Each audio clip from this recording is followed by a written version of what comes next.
Hello everyone, welcome back to my YouTube channel. My name is Elma and today I'm going to be talking through my Game Week 9 team review, how my team performed, and some transfer thoughts for Game Week 10, as well as how I'm going to line up for Game Week 10. If you are new around here and you're enjoying the content, make sure you subscribe and also leave a like on the video, hoping to get 5 likes, and also by the end of the year hoping to hit that 400 subscribers mark. So make sure you subscribe and leave a like. It really helps out the channel.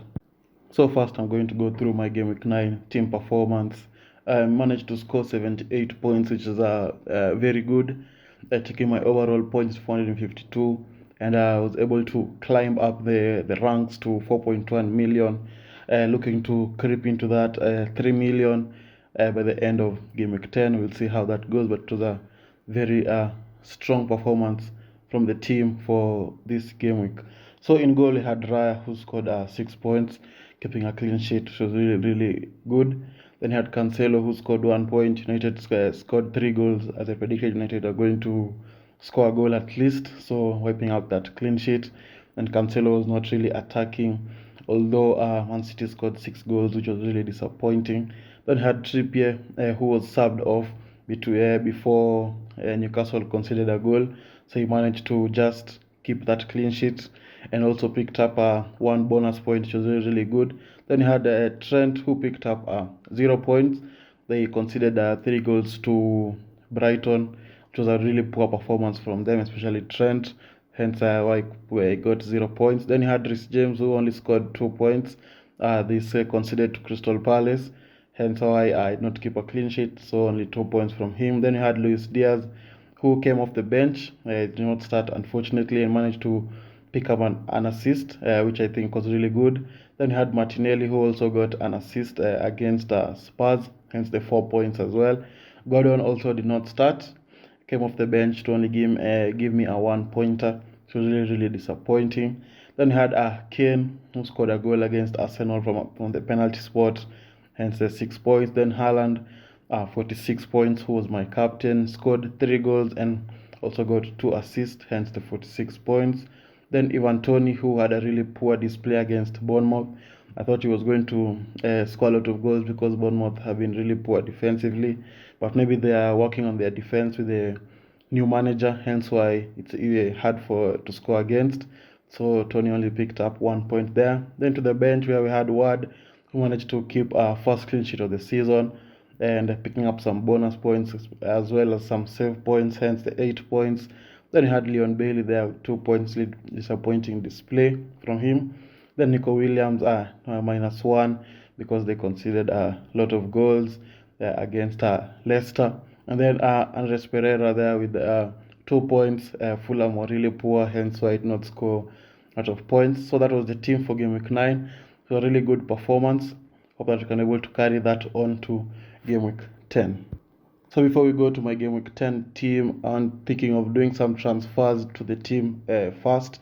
So the first transfer I'm thinking of doing is Luis Diaz to Madison, and the reason for taking out Luis Diaz because they have tough fixtures in the Game Week 10, Game Week 11. Now they play Arsenal and Man City, and Liverpool have not been looking really good this season so far. So I think they're not going to perform really well against those teams, and I'm sure those teams are going to be very good defensively.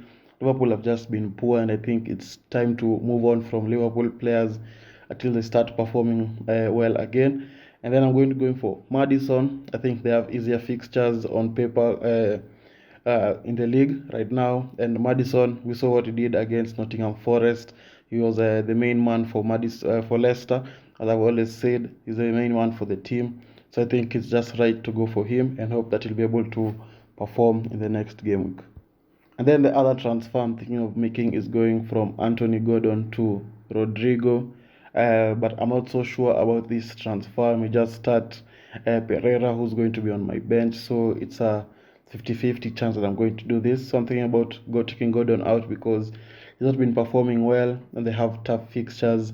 And he's also sometimes not starting, he's on the bench. So I think it's right to move away from him and look for other options elsewhere. So the reason I'm looking for Rodrigo, he looked very good in their previous match although he was taken off early, which I think was just a precaution for his injury that he had. So I think maybe they were just looking after him. And the Leeds also have easy fixtures, apart from maybe when they play Arsenal in game week 11. But I think Rodrigo is a very good option. The other pool I'm looking at are the likes of Rashford, Saint Maximin, and Eze from Crystal Palace. I've put up a poll on Instagram. You can go check it out and put your vote, have your say, and I'll decide what to do before the deadline on Saturday. And now we can go to my game week 10 team. I'm looking to line up. Can start off with the defender, where I'm going to be having a Ward from Leicester. They play Bournemouth this week. Hope that he can be able to replicate his performance against Nottingham Forest on Monday. Manage to keep a clean sheet, get some few save points, and also pick up those bonus points as he did, and just have an overall good performance. Then you have Cancelo from Man City. They play Southampton. We saw what Cancelo can do in the midweek fixture, the Champions League, where he managed to get a very good assist. So we hope that he can be able to perform the same way in the Premier League. He's been underperforming this season, and I hope that he can be able to start hitting the heights he did last season. And then we have Trippier from Newcastle, who play Brentford this week. Hope that he can be able to perform and also keep that clean sheet. I know last game week he got very lucky because he was taken off earlier. So I hope that this week they can be able to perform and get an assist as well. Then we have Trent against Arsenal. We saw what Trent can do for the team during the Champions League fixture. He was able to score a very wonderful fixture. Hope that can be able to bring that form into this game against Arsenal and pick up a clean sheet or pick up a goal if possible, or an assist here and there. We all know that he can be able to do that. And then finally we have Reece James, who's playing against Wolves. We saw what he also can do in the Champions League, where he managed to score a very wonderful goal, and we hope that he can be able to do a similar thing in the Premier League and have a very good performance as well. And then next we can move on to the midfielders, where I'm going to be having Leon Bailey, who play Nottingham Forest. Nottingham are not looking very good defensively. They're not looking good at all as a team. So I hope that Bailey can be able to exploit that. I've just gotten the news that Bailey might be out for this game. So still awaiting other news to see whether he's going to start or not. But he has not been ruled out for the fixture, but he's just in doubt. So we'll see what happens with him. Then we have Martinelli against Liverpool. Hope that Martinelli can be able to perform, especially since he'll be on the side where Trent plays, and we know Trent has been poor defensively this season so far. Hope that Martinelli can be able to exploit that chance to be able to run against Trent.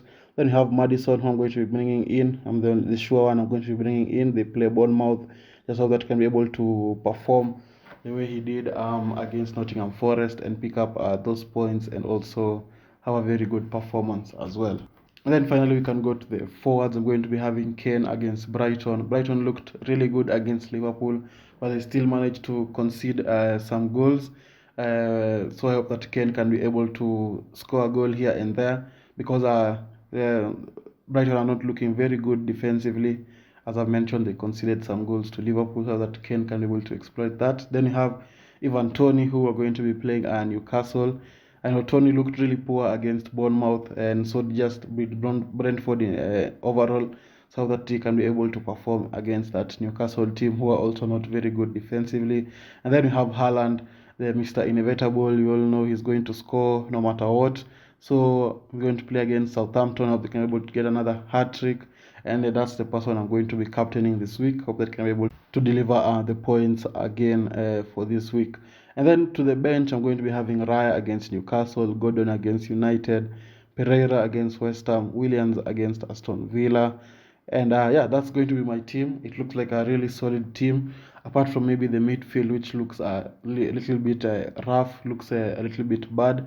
But I have high hopes for the team, who can be able to perform. And with that, I'd like to thank you guys for watching, and I'll see you all guys later. Bye-bye.